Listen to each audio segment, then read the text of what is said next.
Benny Andersson shaped the sound of a generation without ever seeking the spotlight.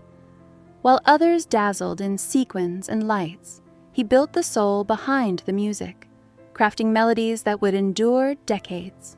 From quiet studios in Stockholm to massive world stages, Benny witnessed the rise, unraveling, and rebirth of one of pop's most iconic bands. Now, for the first time, he shares his story, not about glitter or fame, but exhaustion, regret, fractured love, and the silence that followed applause. His account offers a raw glimpse into the human heart behind timeless songs. Early foundations in Stockholm. Born on December 16, 1946, in Stockholm's Vasan district, Benny grew up in a household where music was cherished, not professionalized. His father, a civil engineer, and his grandfather, a self-taught musician, introduced him to the accordion at age 6. The instrument awakened a fascination with melody and harmony that would define his life. By 10, Benny could play piano by ear and replicate melodies with near-perfect accuracy. Early performances at school concerts and family gatherings showcased his sensitivity to tone and emotion, traits that would later define his approach to songwriting and studio craft. From teen prodigy to Swedish star, in 1964, Benny joined the Heap Stars, a Swedish rock band likened to the Swedish Beatles. His arrival transformed their sound overnight. Hits like Sunny Girl and Wedding, penned by Benny, climbed the Swedish charts, revealing his gift for memorable melodies. Beyond writing, he honed skills in studio arrangement and live performance, quietly emerging as the band's musical brain. Benny's focus wasn't fame, it was understanding music structure.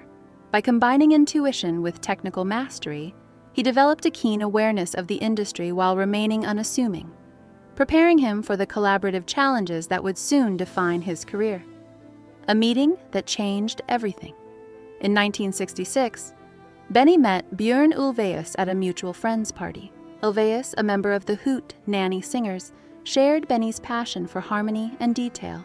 Their impromptu jam session sparked a lifelong creative partnership. Together, they experimented with musical styles and structures, composing songs for other Swedish artists. Their collaboration balanced Benny's emotional, meticulous composing with Björn's witty, lyric-driven approach. By the early 1970s, they were inseparable professionally and personally, joined by fellow Swedish musicians Agnetha Fältskog and Annie Frid Lyngstad.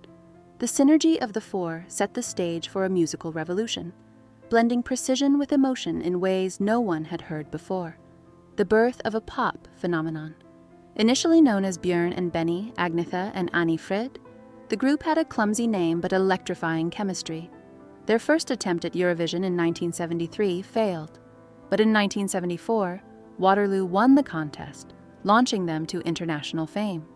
They soon adopted the iconic name ABBA, and Benny became more than a musician.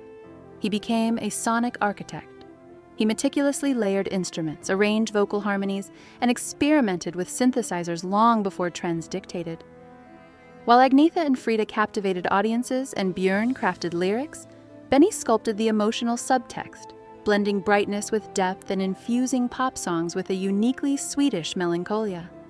Mastering the sound of ABBA, Benny's approach to songwriting was meticulous and patient. He often spent days refining harmonies, prioritizing timelessness over trends. The duality of ABBA's music, joy on the surface, sadness beneath, was Benny's signature. Hits like Knowing Me, Knowing You, and Fernando carried emotional complexity hidden beneath catchy hooks. Fans felt something deeper in the music, even when unable to articulate it. Benny's talent lay in translating emotion into sonic architecture, creating layers of feeling that resonated universally. The band's signature sound wasn't just a product of pop culture, it was a carefully constructed emotional universe, built chord by chord under Benny's exacting guidance.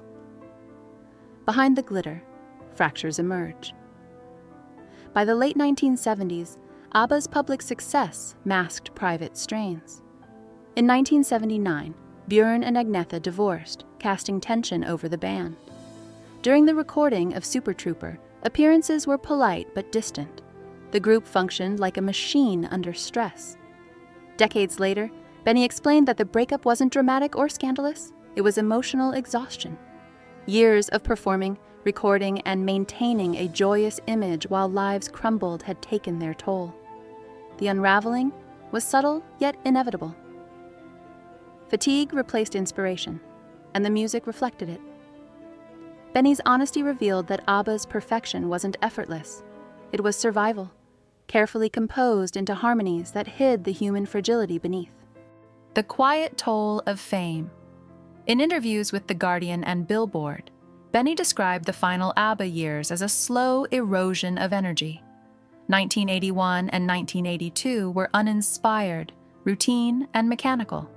Creativity faltered, studio sessions shortened, songs arrived more slowly, the joy that once animated collaboration had vanished. Yet, Benny did not frame this as failure. He portrayed it as an inevitable end, a natural conclusion to a shared journey. ABBA's melancholy albums, like The Visitors, were honest reflections of fatigue, heartbreak, and human imperfection.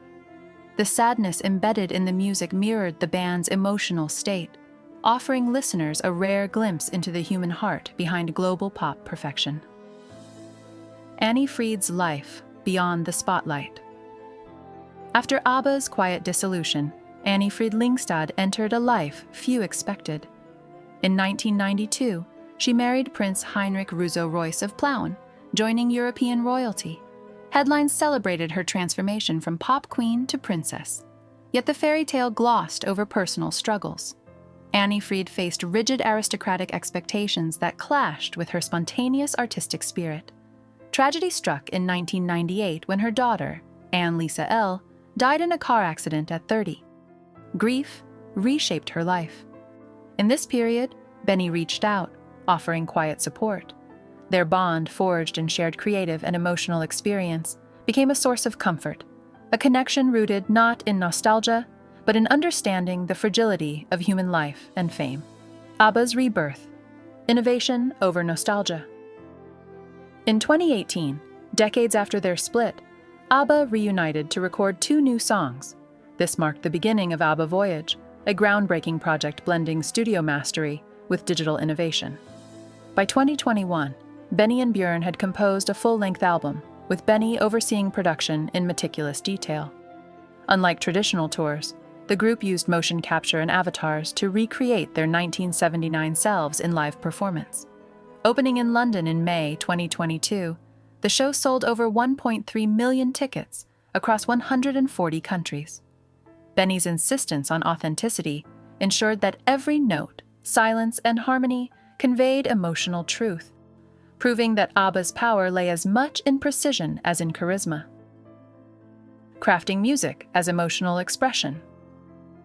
Throughout his career, Benny viewed music as a conduit for emotions he struggled to articulate. In interviews, he reflected on writing songs to express feelings he could not speak aloud. "I gave my best lines to songs, not to the people who needed to hear them from me," he admitted. This honesty reframes ABBA's hits as more than catchy pop. They are emotional vessels carrying human vulnerability. Benny's fear of confrontation and exposure shaped the music's depth, transforming melodies into narratives of joy, heartbreak, and resilience. ABBA's songs endure because they mirror real, messy human experiences in a format that resonates across generations. The lasting legacy of Benny Andersson.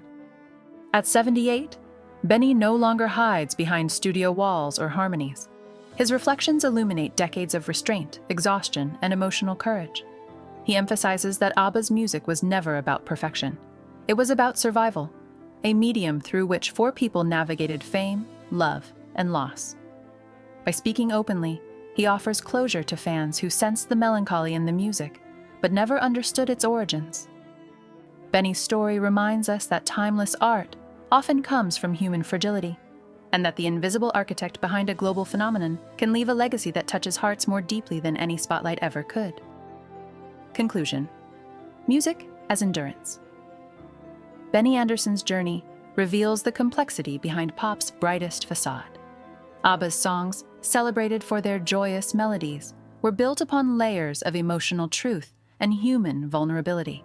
Through decades of triumph, heartbreak, and reinvention, Benny shaped a kingdom of sound that both concealed and expressed the band's private struggles.